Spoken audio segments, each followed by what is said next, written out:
रसूलुल्लाह की तालीम की तरबियत जो इरशाद के लिए पैदल चलना पड़ा है तो मेरे कायद चले, कभी सफर करना पड़ा है दूर दराज का तो मेरे कायद ने सफर किया है, और वो भी माल देकर नहीं, दौलत देकर नहीं, इसलिए के कायद अहले सुन्नत के सीने में सुन्नियत का दर्द था।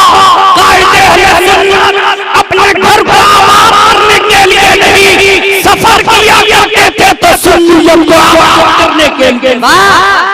नारे तकबीर, नारे रिसालत, उर्से और कायदे अहले सुन्नत, नारे तकबीर। कायदे मिल्लत की बारगाह में हमारी हाजिरी हुई, यहाँ से एक पैगाम लेके जाओ। आप मदारिस इस्लामिया में पढ़ रहे हो, एक घर में 10 बच्चा होता, किसी बाप का 10 बच्चा है, 5 बेटी 5 बेटा, कोई एक आलिम बनता और दूसरे भाइयों की यह हालत होती, कोई वुजू का तरीका नहीं जानता, कोई गुस्ल का तरीका नहीं जानता।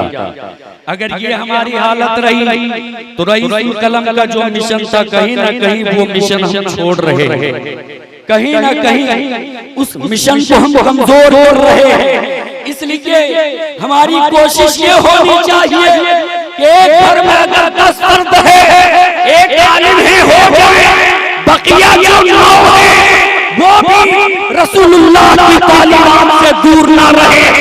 इसलिए क्या हम ऐसे जमाने में जी रहे हैं जब हमारी औलादों को, हमारे जवानों को लोग धोखा दे करके, फरेब करके, लोग धोखा देकर हमारे जवानों के हौसलों को पस्त कर रहे हैं। कुछ इस सूरत में क्या बाजार में जब कोई हमारा जवान अब्दुल्ला नाम का होगा, उससे पूछा जाता जरा ये तो बता तेरा नाम क्या है, हमारा जवान जवाब देता मेरा नाम अब्दुल्ला है। फिर उसी जवान से पूछा जाता है, तवज्जो का ताला, 2 मिनट में मैं अपनी बात मुकम्मल कर रहा हूँ। फिर उसी जवान से पूछा जाता है जरा ये तो बता तूने अपना नाम अब्दुल्ला बताया है, तू किस मजहब का पाबंद है? जवान जवाब देता है मैं मजहब इस्लाम का पाबंद हूँ। फिर उसी जवान से पूछा जाता है जरा ये तो बता तू कितने खुदाओं को मानते हो? जवान जवाब देता है अल्लाह एक है, वही खालिक है, वही मालिक है, उसी ने जमीन की तकलीफ फरमाई है, उसी ने आसमान की तकलीफ फरमाई है, उसी ने चांद की तकलीफ फरमाई है, उसी ने सूरज की तकलीफ फरमाई है। उस जवान से पूछा जाता है अब्दुल्ला जरा ये तो बता क्या तूने खुदा को देखा है? जवान जवाब देता है हमने खुदा को देखा नहीं, एक देखने वाले का कहा मान लिया, बिन देखे हमने खुदा को खुदा मान लिया। फिर उसी अब्दुल्ला नामी जवान से पूछा जाता है तुमने जिनके कहने पर खुदा को एक माना, दिए माना, कुरान को कुरान माना, जरा उस नबी की सूरत को बता। मेरा जवान खामोश हो जाता है। हमारी कोशिशें शामिल रहती, हम अपने जवानों को सिखाए होते, ईशानी जवानों को तवज्जो दिलाए होते तो खुदा की कसम हमारा जवान साई या मुहब्बत नहीं रखता, साई की आंखों में आंखें डालकर कहता तुम मेरे नबी की सूरत पूछते हो?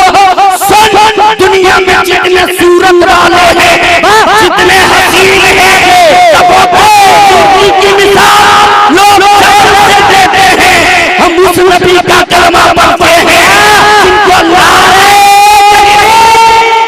नारे उर्से कायदे अहले सुन्नत हजरत मौलाना सद्दाम जामी बाबा भाई जिंदाबाद कलमा पढ़ते हैं, अच्छे माशाअल्लाह, जिनके हुस्न का आलम ये है कि किसी ने चांद से तशबीह देने की कोशिश की तो शायर ने कलम उठाया लिख दिया चांद से तशबीह देना ये क्या इंसाफ है? अरे चांद में तो दाग है,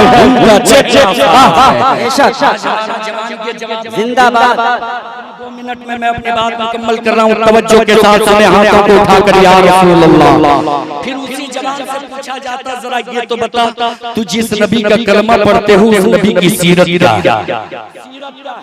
जवान फिर खामोश हो जाता, लेकिन मकातिब इस्लामिया में हाजिरी लगाए होते हमारे जवान, मदारिस इस्लामिया में हाजिरी लगाए होते, हमारी कोशिश रहती तो खुदा की कसम हमारा जवान खामोश नहीं होता, आंखों में आंखें डाल कर कहता तुम मेरे नबी की सीरत पूछते हो, सुन कायनात में जितने बड़े बड़े बादशाहों की तारीफ पढ़नी पढ़ लो, जब जब किसी बादशाह ने किसी मुल्क को फतह किया है, किसी आबादी को फतह किया है, किसी शहर पर कब्जा जमाया है, तारीख यही बताती है कि शहरों को फतह कर लेने के बाद उस शहर के बाशिंदों को या तो असीर बना लिया है या तो गुलाम बना लिया है। यानी तारीख यही बताती है कि जब कोई ताकतवर किसी शहर को फतह करता है तो फतह कर लेने के बाद शहर को बर्बाद कर देता, उलट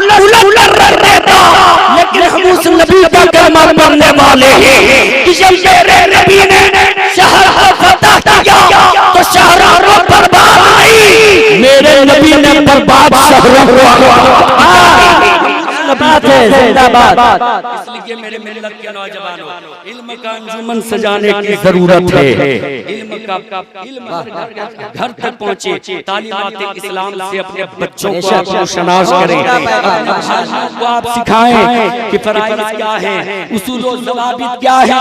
जब आप सिखाएंगे खुदा की कसम आपका घर का कोई फर्द टोपी दाढ़ी में टोपी पहन के बाहर निकले ना निकले, उनके आदत और खसलात को देखकर लोग ही कहेंगे इनके चलने के अंदाज से पता चलता है, इनके बोलने के अंदाज से पता चलता है ये कोई आम नहीं, ये तो मोहम्मद अरबी का गुलाम लगता है। और जब ये गुलाम हो गए इतने अच्छे हैं तो खुद मोहम्मद अरबी कितने अच्छे।